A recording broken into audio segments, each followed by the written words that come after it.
అమ్మో ఆ లెవెల్ మన వల్ల కాదు. అంటే ఆ లెవెల్ అంటే దానికి అంటే అంత స్టార్స్ని మీరు డీల్ చేయరా లేకపోతే చేయలేరా లేకపోతే అంటే అంటే వాళ్ళకి ఆల్రెడీ ఒక డై ఉంటుంది, ఒక అచ్చు వేసేసి ఉంటారు. ఓకే. ఆ డైలో ఏముంటాయి అంటే ఇన్ని పాటలు ఉంటాయి, ఇన్ని ఫైట్లు ఉంటాయి, ఇటువంటి సీన్లు ఉండాలి, ఇంత కామెడీ ఉండాలని ఒక డై వేసేసి ఉంటారు. దాంట్లో ఇరికించాలి మనం. ఓకే. లేదు రీమేక్ తీసుకొచ్చి చేయాలి.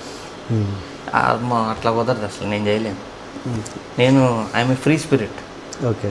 నా ఆత్మ ఫ్రీగా ఉండాలి, ఏది చేయాలో అది నచ్చినట్టు చేయాలి, నచ్చకపోతే వదిలేయాలి. ఓకే. చిరంజీవి గారు వస్తున్నారు రంగాన్ని లేచి నుంచోవాలి, నేను అది వేరే మూడ్లో ఉంటా. నేను వస్తే ఎవరి నుంచో అక్కర్లా, నా ముందు సీరియల్ కాల్సినా నేను పట్టించుకోను. పెద్ద పెద్ద వాళ్ళు వస్తే వాళ్ళకి మర్యాద ఇవ్వాలి. మనం ఇవ్వకుండా ఏదో ఆలోచిస్తున్నామంటే వాళ్ళని ఇన్సల్ట్ చేసినట్టు. ఎందుకు చిరంజీవి గారితో మన సినిమా చేయడం ఎందుకు, వాళ్ళు బాధ పెడతామంటే పెద్ద నమస్తే.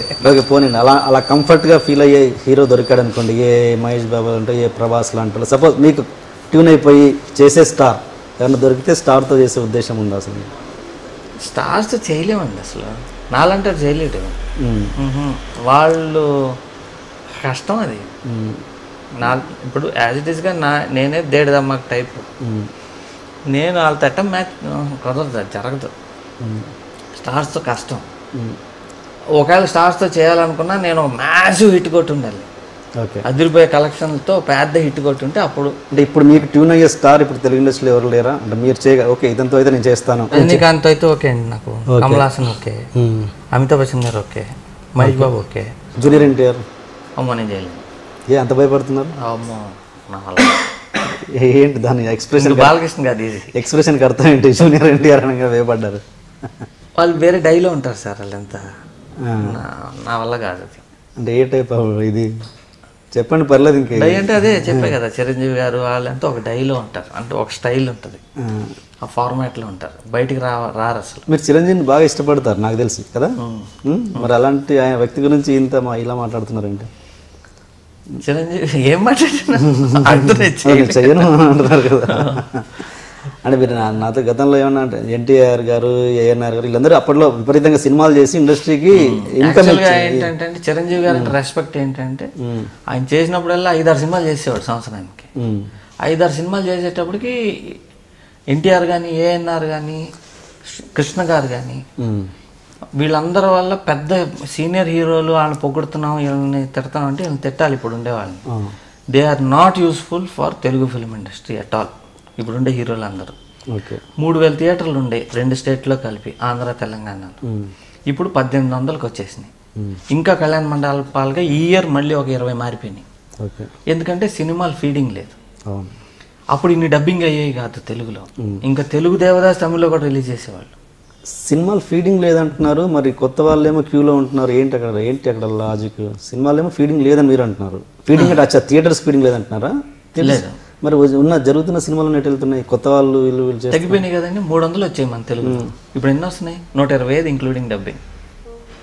అసలు రిలీజ్ నోచుకున్న చాలా పడి ఉంటాయి కదండి. అంటే లాస్ట్ వీక్ ఒక సినిమా రిలీజ్ అవ్వలేదండి, పులి అనే సినిమా. మీరు మాట్లాడేది పెద్ద స్టార్ సినిమాలు ఒక ఓన్లీ రావటం వల్ల ఏమవుతుందంటే అండి, మీకు చెప్తే ఎట్లా ఉంటుందో సైకిల్. ఇప్పుడు పెద్ద హీరోలు, ఇప్పుడు రామారావు గారు ఆ రోజుల్లో 6 సినిమాలు డెఫినెట్గా వచ్చాయి, 4 వచ్చాయి. కృష్ణ గారి 6 వచ్చాయి, రాజేంద్ర ప్రసాద్ గారికి కూడా వచ్చాయి, అల్లరి నరేష్ కూడా 5-6 వచ్చాయి. వీళ్ళు రావటం వల్ల ఏమవుతుందంటే అండి, అన్ని నెంబర్ ఆఫ్ ప్రొడ్యూసర్స్, అంతమంది ఎంప్లాయీస్, సినిమాకి 50 మందిని వేసుకోండి, అన్ని ఫ్యామిలీస్ బతుకుతాయి. ఇది డిస్ట్రిబ్యూషన్కి వెళ్ళేటప్పటికి ఏమవుద్ది అని అంటే, డిస్ట్రిబ్యూటర్స్ కొనుక్కుంటారు, అన్ని థియేటర్లో రిలీజ్ అవుతాయి, థియేటర్లో ఉండే 100 స్టాఫ్కి పని వస్తుంది, పోస్టర్లకి పని వస్తుంది. ఇది మొత్తం ఒక ఎకానమీకి ఒక స్పీడ్ వచ్చేది. ఇప్పుడు ఏమైపోయింది, సినిమాలన్నీ తగ్గిపోయినాయి. మహేష్ బాబు సంవత్సరానికి ఒకటి, పవన్ కళ్యాణ్ 2 ఏళ్ళకి ఒకటి, చిరంజీవి గారు మధ్యలో చేయలే. దీనివల్ల ఏమైపోతుంది అంటే మొత్తం తగ్గిపోయినాయి. ఈ సినిమాలు తగ్గేటప్పటికి ఏమైపోయిందంటే ఆడియన్స్ థియేటర్లకు రావడం తగ్గించారు. తగ్గేటప్పటికి టికెట్లు కట్ అవ్వడం తగ్గిపోయింది, థియేటర్లు తగ్గిపోయినాయి. ఈ థియేటర్లు రన్ చేయడం తెలియక తీసుకెళ్ళి లీజుకి ఇస్తున్నారు.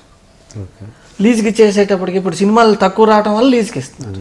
లీజుకి ఇచ్చేవాడు సేఫ్ ప్లే చేయాలి కాబట్టి పెద్ద హీరోల సినిమాలే వేస్తున్నాడు, చిన్న సినిమాలకు దొరకట్లా. చిన్న సినిమాలు ఎప్పుడైతే ఆడవో, చిన్న సినిమాలకు ఎప్పుడైతే థియేటర్లు దొరకవో, ఎప్పుడైతే ఆడవో, కొత్త టెక్నాలజీ రాదు, కొత్త కథకులు రారు, కొత్త యాక్టర్లు రారు ఇండస్ట్రీలోకి, కొత్త టెక్నీషియన్స్ రారు. రాకపోయేటప్పుడు పాత సినిమాలు మళ్ళీ తిరుగుతూ ఉంటాయి. ఇది ఇండైరెక్ట్గా ఇప్పుడు తెలుగు సినిమా స్టైల్ అవ్వడానికి కారణం ఏంటి అని అంటే పెద్ద హీరోలు ఎక్కువ సినిమాలు చేయకపోవటం. ఓకే, ఎక్కువ చేయాలి, బడ్జెట్. ఈవెన్ మీరు అన్నట్టు బాలీవుడ్లో కూడా పెద్ద హీరోలు ఎక్కువ సినిమాలు ఏం చేయట్లేదు, ఈ ఇయర్కి ఒక్కటే చేస్తున్నారు వాళ్ళు. అక్కడ ఏమైందంటే అండి మల్టీప్లెక్స్ కార్పొరేట్ కల్చర్ వచ్చేసింది. ఆ సినిమాలు సో వాళ్ళు ఏం చేస్తున్నారంటే పెద్ద హీరోతో సినిమా చేస్తున్నారు, సైమల్టేనియస్గా చిన్న సినిమాలు కూడా చేస్తున్నారు.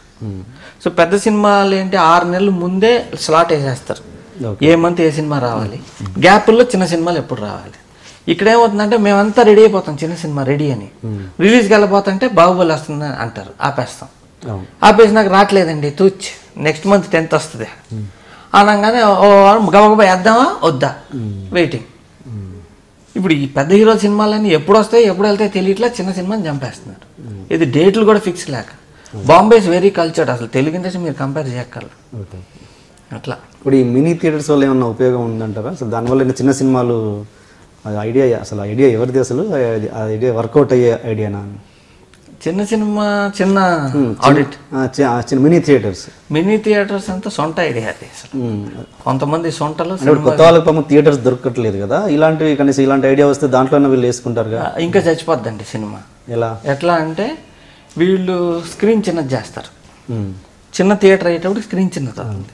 స్క్రీన్ చిన్నది అయ్యేటప్పటికి మీ ఇంట్లో ఉండే టీవీ కంటే కొంచెం పెద్దది, దానికి ఎందుకు వెళ్ళటం, పైరసీ వచ్చినాకో ఎప్పుడో టీవీలో వేసినప్పుడే చూసుకోవచ్చు కదా, అంత చిన్న బొమ్మకి మేము ఎందుకు వెళ్ళాలి అనుకుంటాం. పెద్ద స్క్రీన్ వేసాడు అనుకోండి ఆడిటోరియం పెద్ద అయిపోద్ది, వాడికి వర్కౌట్ కాదు. సో థియేటర్కి వచ్చే జనం ఇంకా తగ్గిపోతారు. ఫస్ట్ టెక్నిక్ వైజ్ చెప్తా, సినిమా స్క్రీన్ డిటిఎస్ డాల్బీ అంటారు.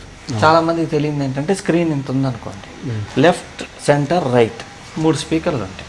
సో హీరో నడుచుకుంటే ఇలా వస్తుంటే లెఫ్ట్ నుంచి రైట్కి డైలాగ్ మారుతుంది. చిన్న స్క్రీన్ ఉంటే ఎలా మారుతుందండి, 3 స్పీకర్లు పక్క పక్కన ఉంటాయి, దీని గురించి చిన్న స్పీకర్లు పెట్టలేరు కదా. ఫస్ట్ ఆఫ్ ఆల్ మన వాళ్ళు అలాంటి సినిమాలు చేయాలి కదా, అంత సౌండ్ ఎక్స్పీరియన్స్ చేసి అంత గొప్ప సినిమాలు మన వాళ్ళు చేసినప్పుడు కదా మీరు అన్న థాట్. చేస్తామండి, అట్లానే ఉంటాయి. ఇప్పుడు చాలా యాక్షన్ ఫిల్మ్స్ అన్నిట్లో బాగా చేస్తారు సౌండ్, తెలుగులో సౌండ్ మిక్సింగ్ బాగుంటుంది. ఓకే, ఆ స్పాన్ ఉండదు, అన్ని పక్క పక్కన వచ్చేటప్పుడు సినిమాకి స్పాన్ పోతుంది. అసలు వరల్డ్ వైడ్ ఐమాక్స్ స్క్రీన్ పెద్ద సక్సెస్. ఓకే, ఐమాక్స్ స్క్రీన్ అంటే బిగ్ స్క్రీన్ బాగా సక్సెస్ అయింది. ఇప్పుడు వరల్డ్ అంతా పెద్ద స్క్రీన్కి వెళ్తానికి ట్రై చేస్తున్నప్పుడు మనమేమో చిన్న స్క్రీన్కి వెళ్తానికి ట్రై చేస్తాం. సినిమా ఎప్పుడు ఇలా చూడాలండి, పెద్ద బొమ్మ చూడాలి, ఇలా ఉండి చిన్న బొమ్మ చూడకూడదు, చూస్తే టీవీ అయిపోతుంది, ల్యాప్టాప్ అయిపోతుంది. ఇది కొంతమంది సొంటలు సినిమా గురించి తెలియక మినీ థియేటర్స్ అని మాట్లాడుతున్నారు. దానివల్ల సినిమా ఇండస్ట్రీకి పెద్ద